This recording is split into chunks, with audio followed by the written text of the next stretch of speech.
Hello everybody and welcome back to the Ultimate Fashion History for our little monthly magazine, What We're Into. I'm giggling because I love What We're Into. It is my favourite episode every month and I hope you like this one.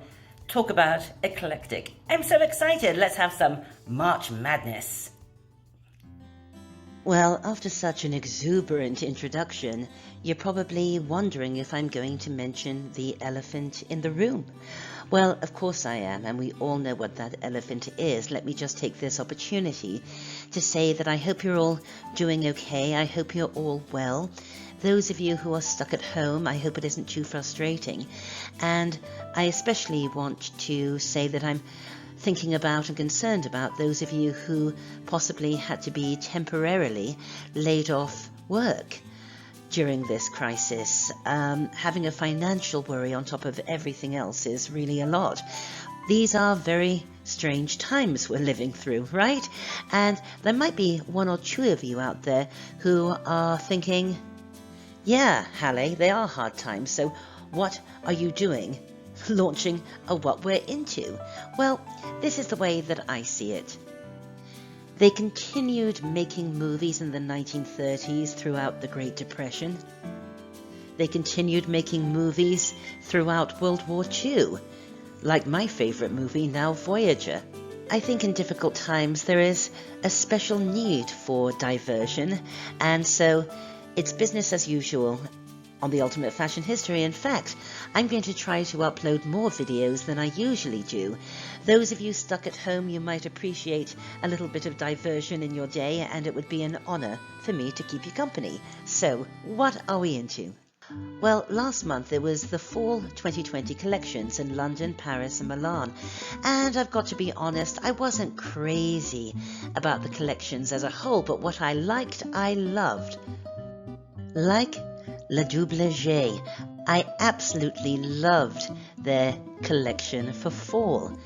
All of these wonderful teals and rust tones, and there was something sort of 70s jet set about it that really appealed to me. I also loved Rixo. I thought these colours were extremely pretty, these pink and coral ombres, and yet it all still looked like fall. So often, fall collections look like summer and vice versa, but I think the collections that I really liked all looked like fall, and I loved that Rixo used older models in their runway show, like this wonderful lady on the right. Olivia Rubin, again with these wonderful muted pastels, but what I loved about this collection were those slinky 30s bias cuts. I thought this was gorgeous and joyful. And I always seem to love Etro. There was something sort of Coachella-ish about their collection this season. Let's zoom in and look at that wonderful textile. Etro are the masters of textiles, aren't they? And if you haven't caught it, there is a 5-minute fashion episode on Etro. I will leave the link. In fact, I'll leave the links to everything discussed in this episode of What We're Into in the description area. What else are we into? When you're a jet all the way. I was so excited when we got our first glimpse of the new Steven Spielberg remake of West Side Story. It comes out in December, I think. This looks absolutely great to me. The costumes look spot on. The colors are great. The cast look young and perfect. I love the palette. Obviously, these are the jets, and I was particularly pleased to see that Rita Moreno has a cameo in West Side Story, and of course you remember she electrified the screen in the original. So I'm looking forward to that. What else are we into? Well, you know I've always been into Grey Gardens, and the Beals of Grey Gardens, Big Edie and Little Edie, and you know what? My Ultimate Fashion History episode on Little Edie Beale is my most watched episode every single week. It always tops the list. So imagine how delighted I was when I was on Facebook and this came up in my feed. Little Edie and Big Edie, so I had to find out more. So I asked the lady who posted these incredible pictures. And it's a lovely lady called Clarice who told me that her sister-in-law made them. And she has a enterprise called Lily's Lil Creations. And I'm going to put a link to it in the description area. Look at that detail. I absolutely adore these. How much fun is that? And how talented is Lily? Look at that hand. What else are we into?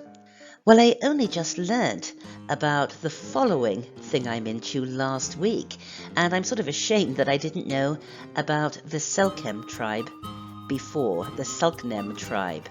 They were from the Tierra del Fuego area of Chile, way down in the southernmost tip of Chile. So in fact, they are the most southern indigenous Americans, or at least they were.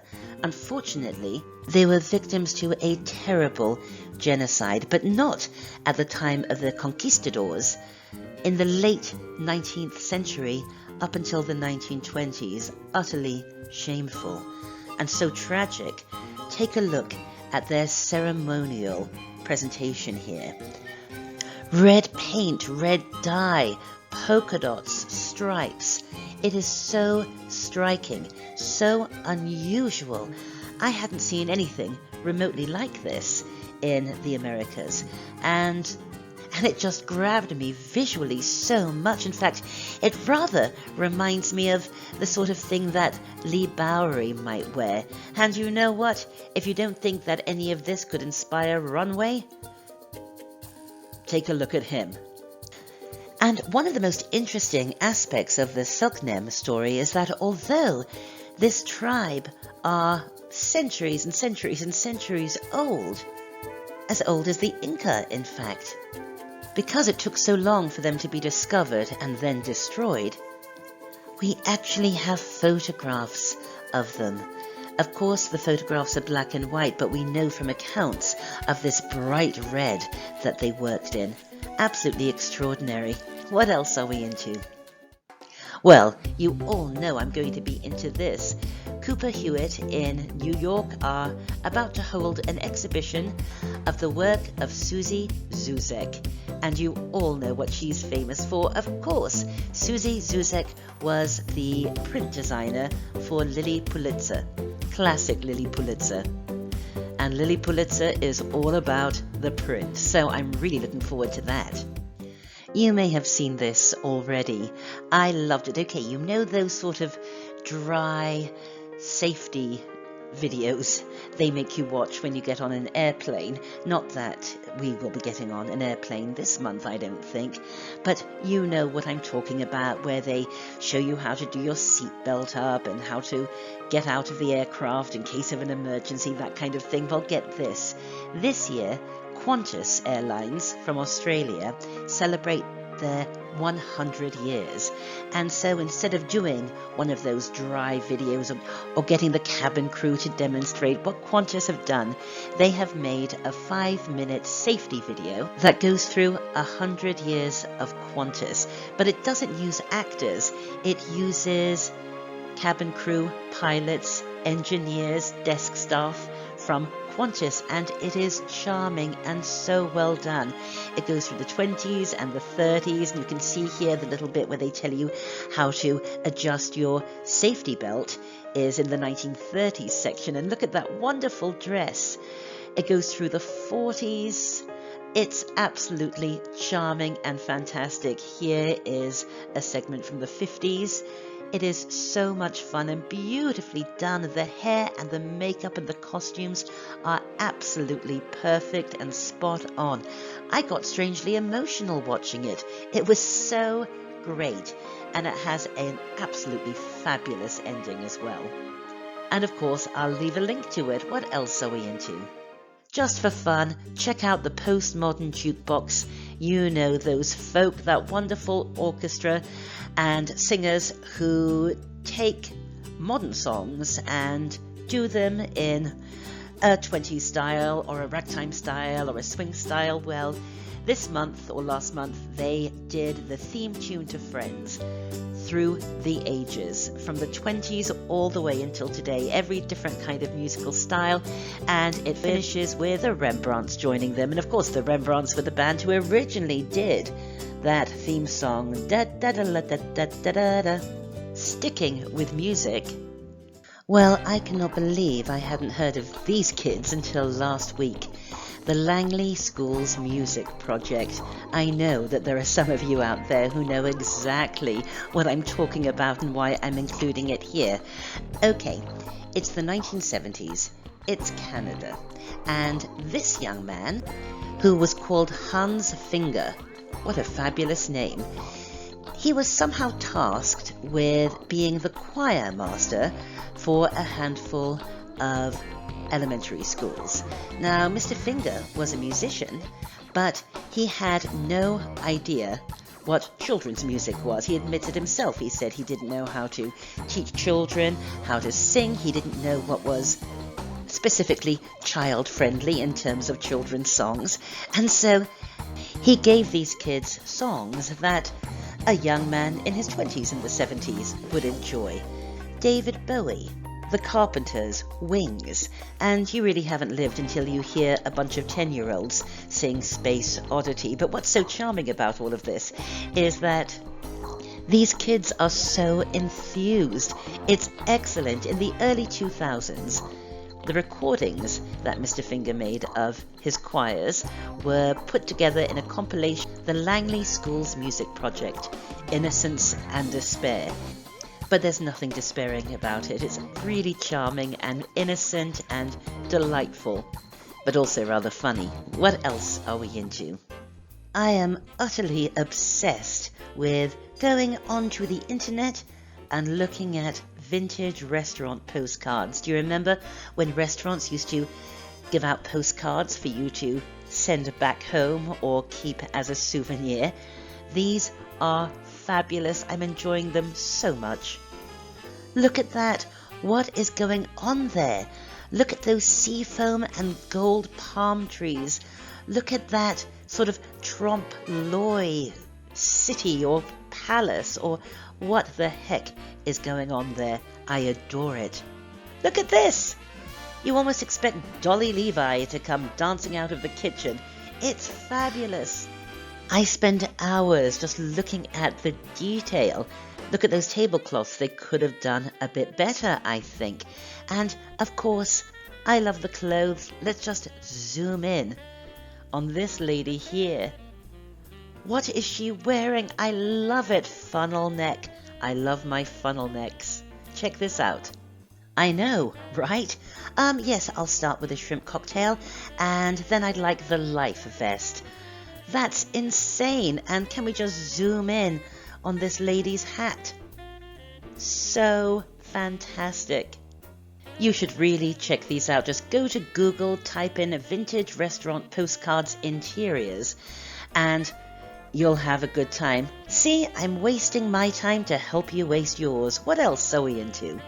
Well, another great activity would be to do some adult colouring. Now get this, there is a wonderful member of the Ultimate Fashion History Facebook group called Jane, and I had no idea that Jane's husband is the very well-known illustrator Bennett Klein, who does the Colour My Sketchbook series. You may have even heard of his series of books. They are wonderful. And some of them contain quite a bit of fashion history, like this foxy lady from the 1880s. And what's wonderful is that you can let your creativity soar. Nobody's colouring is ever the same. I'm going to order me some of these. So thank you, Jane, for letting me know that Bennett Klein was your husband. What a talented husband you have. What else are we into? Well, I am so into this. NASA just announced the discovery of these weird new exoplanets. They're called super puffs. Seriously, although they're also nicknamed cotton candy planets. There's 2 of them, and they have the density of cotton candy. Don't ask me how, and I think they sort of look like the colour of cotton candy as well.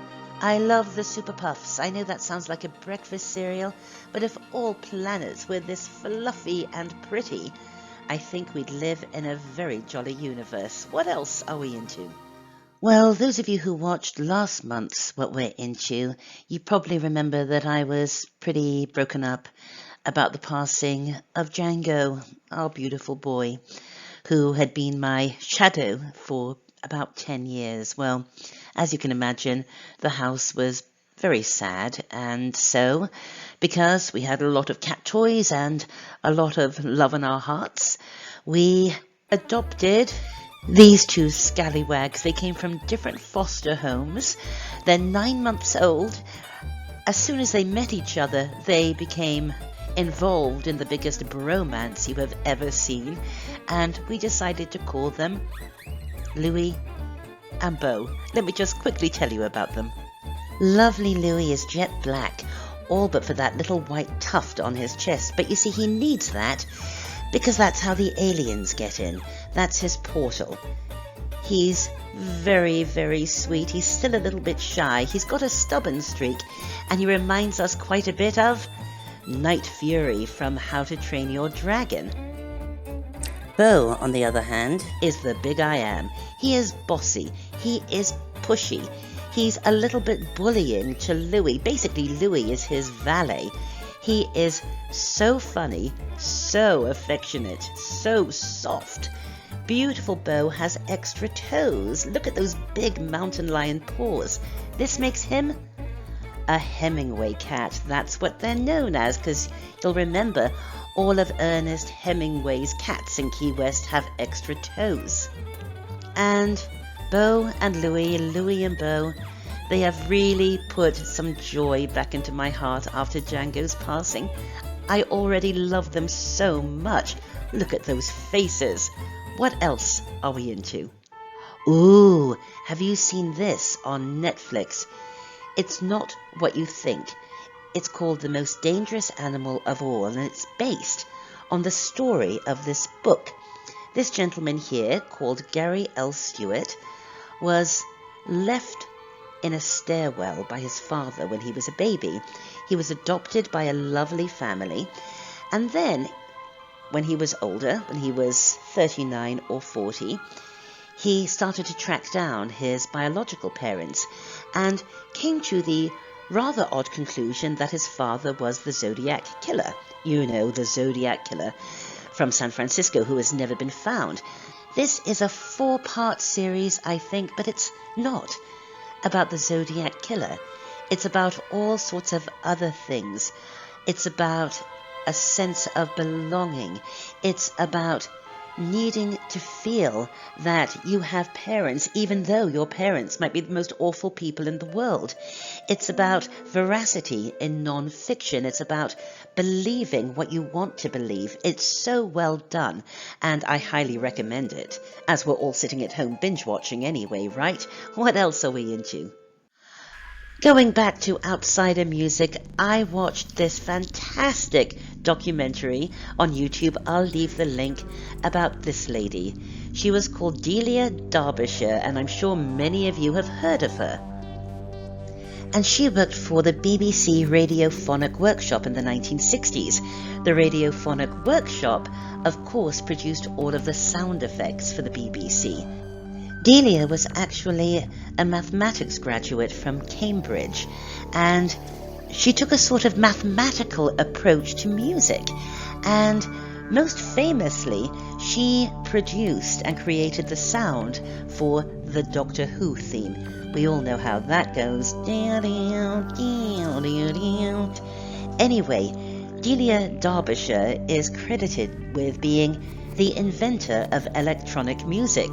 The documentary I watched was charming, and Delia was a very unusual and quite eccentric young lady. You'll see. I'll leave the link. It's so good. Please watch it. What else are we into? I've just discovered a magazine called Milieu. Milieu. How glamorous is that? It's interior design and architecture primarily, but it's also art and lifestyle, and it is ridiculously glamorous. It's beautifully put together, wonderful paper quality, and if you just want to escape into a world of luxury, glamour, and beautiful interiors, Milieu is your mag. What else are we into? Well, I know that Disney World and Disneyland are currently closed, but they will open again, and I was really into the news that the wonderful Betsey Johnson has just launched a Little Mermaid collection of jewellery, like this wonderful charm bracelet here, or these fabulous dangling Little Mermaid earrings. They look great here, but when you see them on a person, they're really quite spectacular, aren't they? And sticking with Disney, I love that they have just launched a collection of garments and footwear inspired by the 1970s. I love this stuff. Of course, it was in the 1970s that I started going to Disney World in Florida, and I still have such wonderful memories of those trips. Look at that bag. Isn't it great? So 70s. And look at these. I love it. And now for the food of the month, the cocktail of the month, and the designer of the month. The food of the month, anything we can find at the grocery store, or utterly unidentifiable freezer-burned Ziploc bag fulls of stuff from the back of the freezer. We're all doing this. The cocktail of the month, of course. It's the Quarantini. It's just a regular martini, but you drink it alone in your house. You've all seen this meme. I, fortunately, don't have to drink my martinis alone, and can I just share something with you? This month was also my wedding anniversary. On March 12th, me and Rupert, 2 years already, and amongst some other lovely things and treats, there was a knock at the door, and he surprised me with this beautiful bouquet of red roses. And then about an hour later, there was another knock at the door. He didn't know that I was surprising him with a beautiful bouquet of red roses. We ordered the same flowers from the same florist. They looked so spectacular together. It was like being in a 1930s backstage musical. And the designer of the month, indulge me. This month I'm not doing a designer, but I'm doing a fashion person. This fashion person. Fashion illustrator, the guy who invented trend forecasting, and my dad, David Wolfe.